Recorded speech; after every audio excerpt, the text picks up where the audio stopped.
जमीन अर्थिंग करवानी पूरी तैयारी तमने समझावीश के रीते करवू। जो उपरथी बार आपणो ग्राउंड आवे छे कारनी अंदरथी फिटिंगमांथी नीचे आव्यो बहारनी साइड आंगणामां। पछी आपणे खाडो खोदવાનો छे 4 થી 5 फूट जेटलो चारे बाजू सरखो। आ कोपरनो राड छे।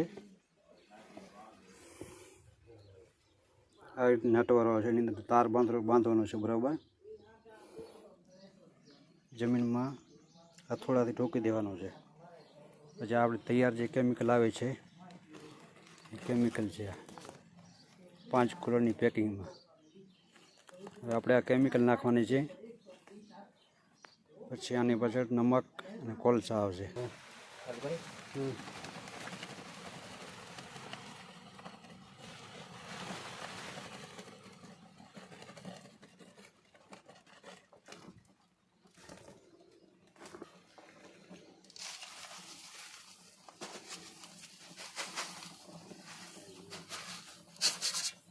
मिठू आ गयु।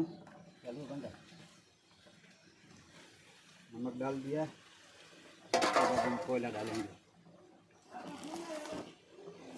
थोड़ा सा कोयला डालेंगे।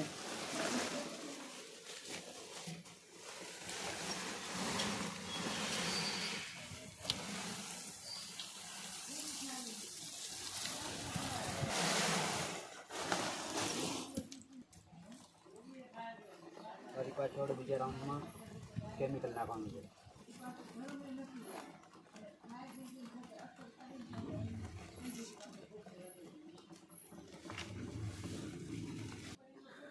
તમે જોયું તૈયારી કરી હતી। પહેલાં કેમિકલ, પછી આખું મીઠું દરિયામાં જે આવે છે ને કાંકરાવાળું આખું મીઠું, એની પાછળ કોલસા, પાછળ બીજી ફેરા મીઠું, પછી કોલસા, અલગ અલગ 2 થી 3 આપણે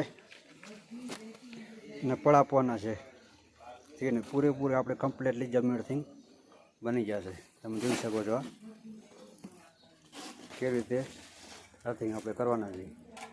પૂરેપૂરો વિડીયો જોજો। પ્લસમાં પાછું આપણે એક આવો પાઇપ રાખવાનો છે। એવું નક્કી નથી કે આપણે આ જ પાઇપ રાખવાનો। કોઈ પણ પીવીસી હોય એની અંદર આવા કાણા કરી લેવાના છે। જે ખાડાની અંદર આવી જાય ને એટલો પછી બહાર રાખવાનો છે। તરિયા સુધી પાઇપ રાખી દેવાનો, પછી બહાર રાખવાનું। જ્યારે ઉનાળાની સિઝન આવે તો જમીન એકદમ સુકાઈ જતી હોય છે, ત્યારે અર્થિંગને સાવ સુકાઈ જાય તો એને પાણીની જરૂર પડે છે। ગમે એ સાઈડમાં તમારે રાખી દેવાનું। અને ઉનાળાની જગ્યાએ વધારે ઉનાળો આવે, જમીન સુકાઈ જાય ત્યારે તમે આની અંદર પાણી નાખી શકો પાઇપની દ્વારા। જ્યાં કાણા છે કાણા જે કરવાના બાકી છે, આવી રીતે કાણા આવે છે। અલગ અલગ જગ્યાએ જમીનમાં પાણી ઉતરે એટલે અર્થિંગનો ભેજ પૂરેપૂરો પકડી રાખે અને અર્થિંગ મજબૂત રહે। નથી તમારે અર્થિંગ ઓછો ન થાય, કોઈ પણ અર્થિંગની તમારે પ્રોબ્લેમ ન થાય।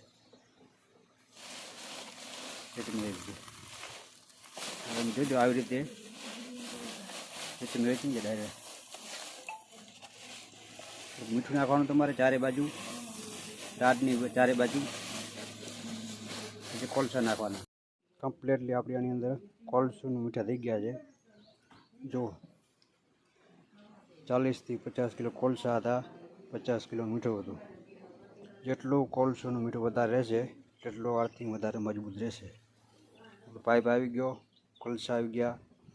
હવે આપણે આની ઉપર પાણી નાખવાનું છે 4 થી 5 બાલટી, પછી માટી નાખવાની છે।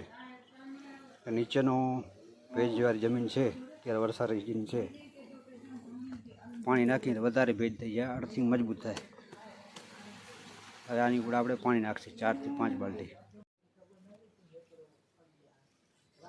કમ્પ્લીટલી જો ઉપર માટી વાળી ગઈ, પાઇપના જે તાર ખુલ્લો છે દેખાય છે એની અંદર આપણે છે ને કેસિંગ પટ્ટી લાગશે એટલે વાયર એકદમ પેક થઈ ગયા છે, ખુલ્લો નહીં રહે.